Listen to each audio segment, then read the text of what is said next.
Hello बच्चे। हाँ, good morning.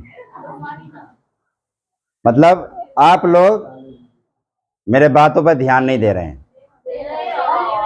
मैं कह रहा हूं आपको, यदि अगले क्लास में आपको साइंस रखना है तो केमिस्ट्री तो उसका अभिन्न अंग है, ठीक है। और केमिस्ट्री आपको तब ढंग से आएगा जब ये मेरा वीडियो आप ध्यान से देखेंगे। और इसमें मैंने पार्ट बना रखा, पार्ट 1, पार्ट 2, पार्ट 3, आज पार्ट 4। ये सब सारे पार्ट जो एक दूसरे से लिंक्ड है। यदि सारे पार्ट को आप देख लेंगे तो केमिस्ट्री आपको बड़े आसानी से समझ में आ जाएगा। तो 10th में तो इसका बेनिफिट मिलेगा ही, 9th में बेनिफिट मिलेगा ही, और नेक्स्ट क्लास में इसका बहुत बेनिफिट मिलेगा। इसलिए ये सारे पार्ट को सिलसिलेवार ढंग से आप लोग अध्ययन कीजिए, तब तो बहुत फायदे में रहेंगे। ये केमिस्ट्री का ये चौथा पार्ट है, बेसिक केमिस्ट्री का।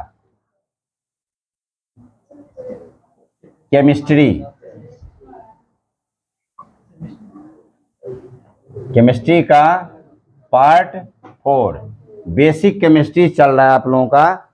और बार बार बताते हैं, ये सारे पार्ट का अध्ययन आप ढंग से कीजिए, तब देखिए कितना मजा आ जाता है। केमिस्ट्री समझ में आ गया तो समझिए। बड़े पैमाने पर देखते हैं बच्चे केमिस्ट्री में फेल हो जाते हैं। तो यदि फेल होने से बचना चाहते हैं, टॉप करना चाहते हैं केमिस्ट्री में, तो फिर मेरा वीडियो जरूर देखिए, ठीक है। मेरी शुभकामना रहेगी आपके साथ। तो देखिए, पार्ट 3 में बताया मैंने कि एक तत्व दूसरे तत्व से रासायनिक अभिक्रिया क्यों करते हैं और कैसे करते हैं। तो मैंने बताया कि बाहरी कक्ष में 8 इलेक्ट्रॉन पूरा करने के लिए, देखो हम इधर बताना शुरू कर दिए, वो बकवास में लग गई। माने शिष्टाचार जो है तुम विद्यार्थियों को नहीं रहा। टीचर पढ़ाना शुरू कर दिया, बकवास में लग गए कि अब तो सर वीडियो ना बना रहे हैं, चलो तब तक बकवास कर लेते हैं। ऐसा मत किया करो। तो मैंने बताया कि एक तत्व दूसरे तत्व से रासायनिक अभिक्रिया क्यों करते हैं। तो मैंने बताया बाहरी कक्ष में 8 इलेक्ट्रॉन पूरा करने के लिए। ये बड़े विस्तृत रूप में इससे पहले वाले पार्ट में बता रखा है, मैंने तीसरा वीडियो में बता रखा है कि एक तत्व दूसरे तत्व से रासायनिक अभिक्रिया क्यों करते हैं। तो उसका जो बताया था बाहरी कक्ष में 8 इलेक्ट्रॉन पूरा करने के लिए। हेलो, ध्यान किधर है? तो बताया था कि एक तत्व दूसरे तत्व से रासायनिक अभिक्रिया करता क्यों है। तो बाहरी कक्ष में 8 इलेक्ट्रॉन पूरा करने के लिए। कितने? 8 हुए। बाहरी कक्ष में 8 सिपाही को भरने के लिए एक तत्व दूसरे तत्व से रासायनिक अभिक्रिया करता है। समझ गए? और ये रासायनिक अभिक्रिया होता कैसे है? तो इलेक्ट्रॉन का लेन देन करके या इलेक्ट्रॉन का साझेदारी करके। समझ गए बात? तो अब देखेंगे इलेक्ट्रॉन का लेन देन जब होता है तो क्या होता है। आज देखिए, जैसे मान लीजिए X कोई परमाणु है, इसमें इलेक्ट्रॉन की संख्या कितना? 11, और प्रोटॉन की संख्या कितना? 11। इलेक्ट्रॉन भी 11 होगा, प्रोटॉन भी 11 होगा। किसी भी परमाणु में प्रोटॉन की संख्या इलेक्ट्रॉन की संख्या के बराबर होता है, ठीक है। और वही परमाणु संख्या कहलाता है। परमाणु संख्या भी हो गया 11। समझ रहे हैं बात? इलेक्ट्रॉन ऋणात्मक होता है, याद रखिए इस बात को। तो इसका विन्यास सिखलाया था 2 8 1। ये नहीं सिखलाया था 2 8 1?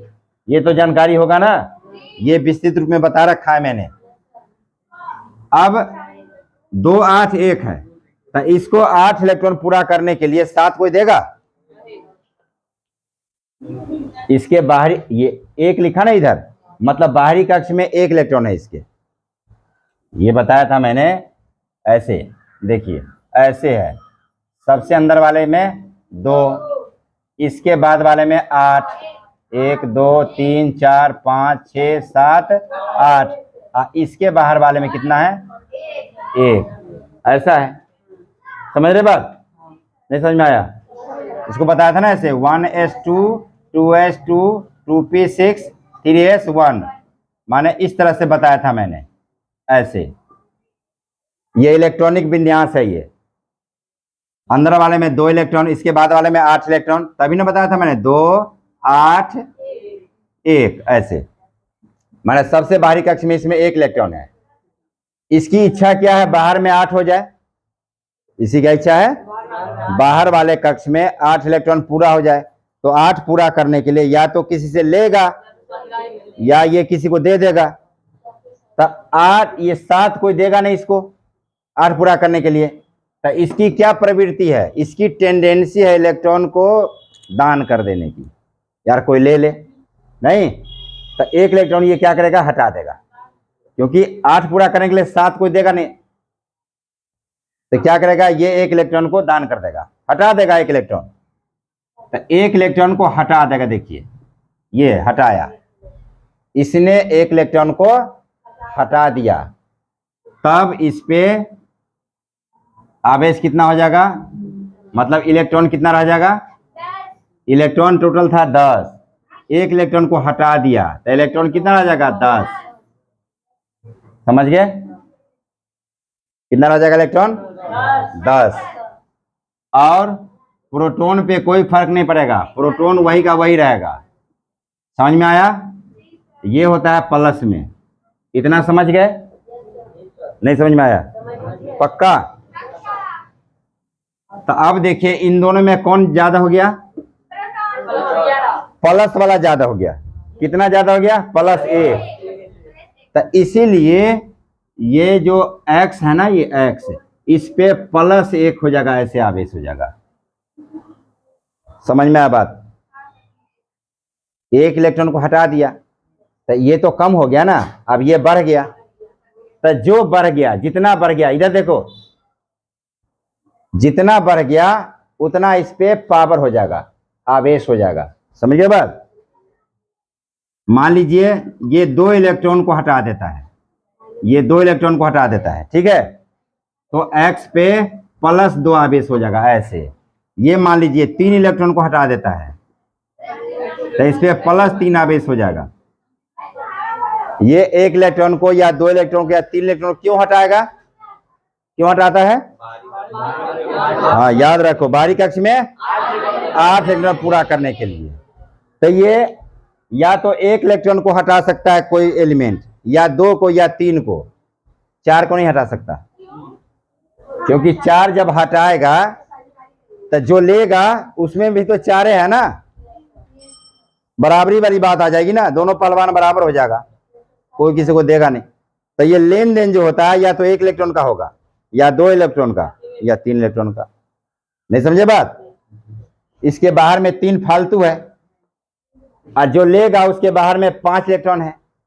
नहीं तब मैं ये 3 दान करेगा तो 5 है जिसके बाहर कक्षा में वो ले लेगा, तब ना 8 हो जाएगा उसको। समझ गए बात? तो इलेक्ट्रॉन, ये तत्व सब इलेक्ट्रॉन को त्याग करके धन आयन बनाया। इसको बोलते हैं आयन, इसको बोलते हैं धन आयन। क्या बोलते हैं? धन आयन बोलते हैं। समझ में आया? नहीं समझ में आया? ये तत्व सब इलेक्ट्रॉन को त्याग करके किसमें चेंज हो गया? धनायन में चेंज हो गया। समझ गए बात? और इसीलिए ये कहलाता है धातु, मेटल। क्या कहलाएगा? मेटल कहलाएगा। क्या कहलाएगा? माने धातु इलेक्ट्रॉन को त्याग करके धनायन बनाता है। ठीक है, अब धीरे धीरे प्रवेश करते जा रहे हैं हम, आपके जो सिलेबस है धातु अधातु, उसके तरफ अब हम प्रवेश करने जा रहे हैं। मैंने बताया था ना, आपके 3 चैप्टर है, धातु अधातु, तत्वों का आवर्त वर्गीकरण और कार्बन चैप्टर है ना। उसके तरफ अब हम बढ़ते जा रहे हैं। इधर देखो, मत लिखो अभी, अब इसके उल्टा चलिए। Y कोई एलिमेंट है, देखिए इसके बाहरी कक्ष में 17 इलेक्ट्रॉन है। कितना? -17 हुआ। प्रोटॉन क्या हो गया? 17, ये प्लस में हो गया।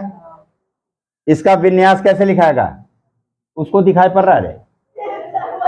इधर सही ना रे, इधर देखो सामने,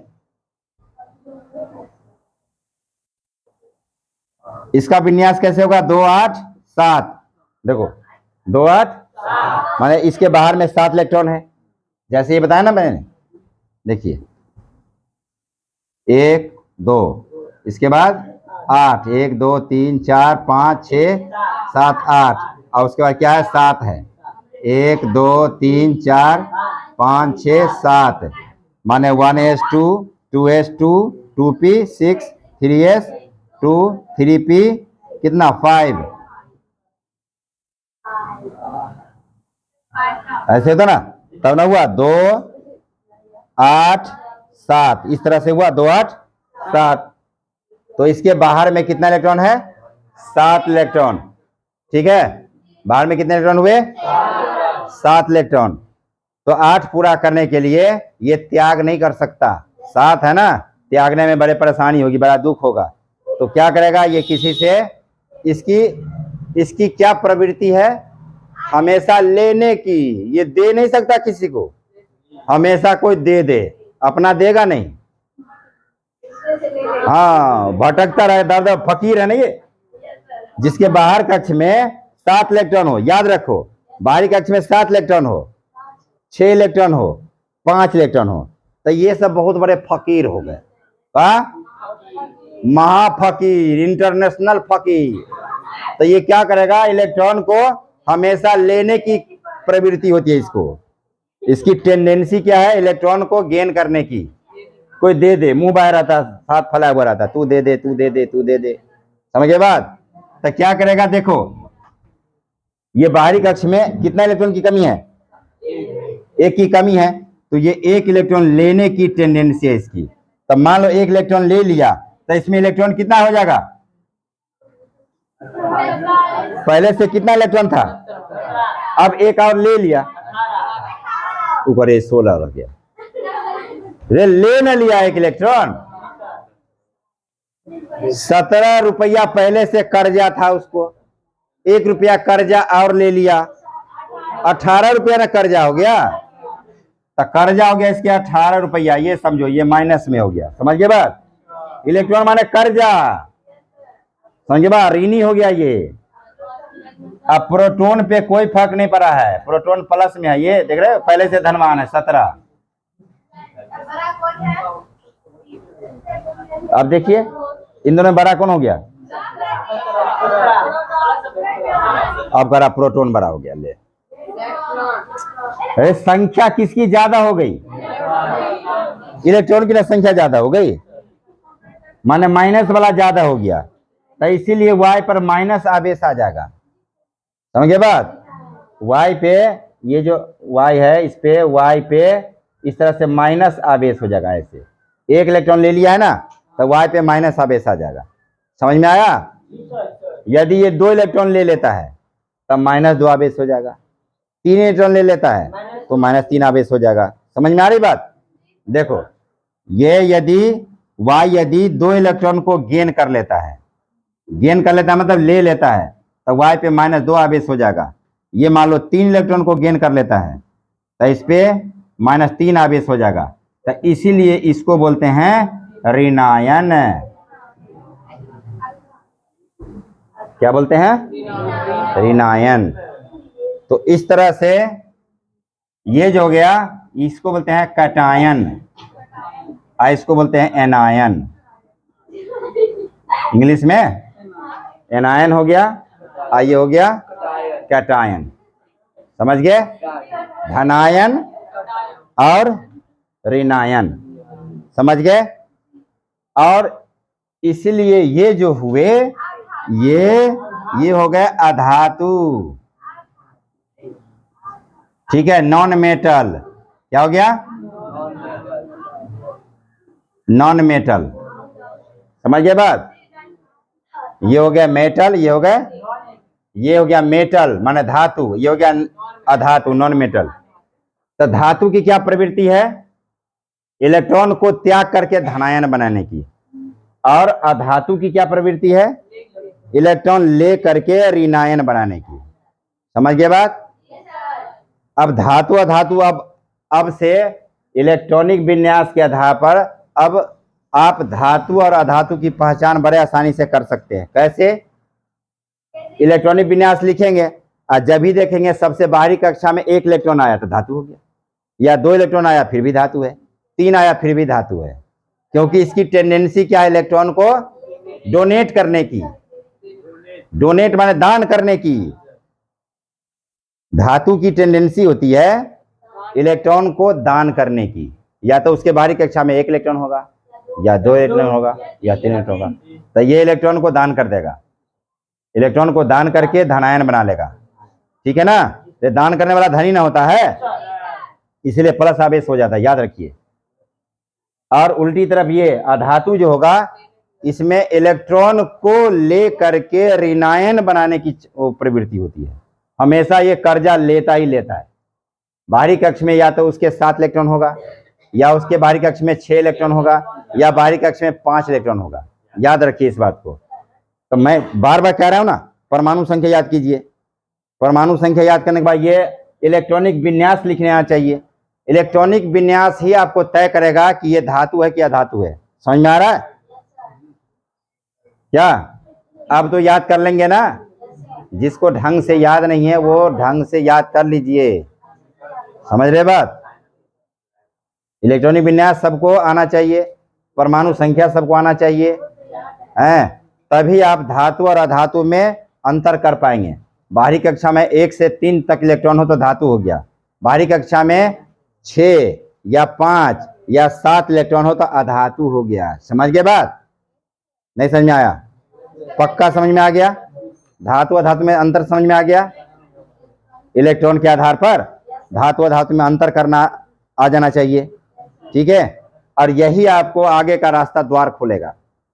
इस स्टेज में यदि आप समझ जाते हैं केमिस्ट्री को, ये रहस्य सब, तो आगे कोई दिक्कत नहीं होगा। इंटरमीडिएट में टॉप करेंगे आप केमिस्ट्री में। समझ गए बात? चलिए इसको फटाफट उतार लीजिए।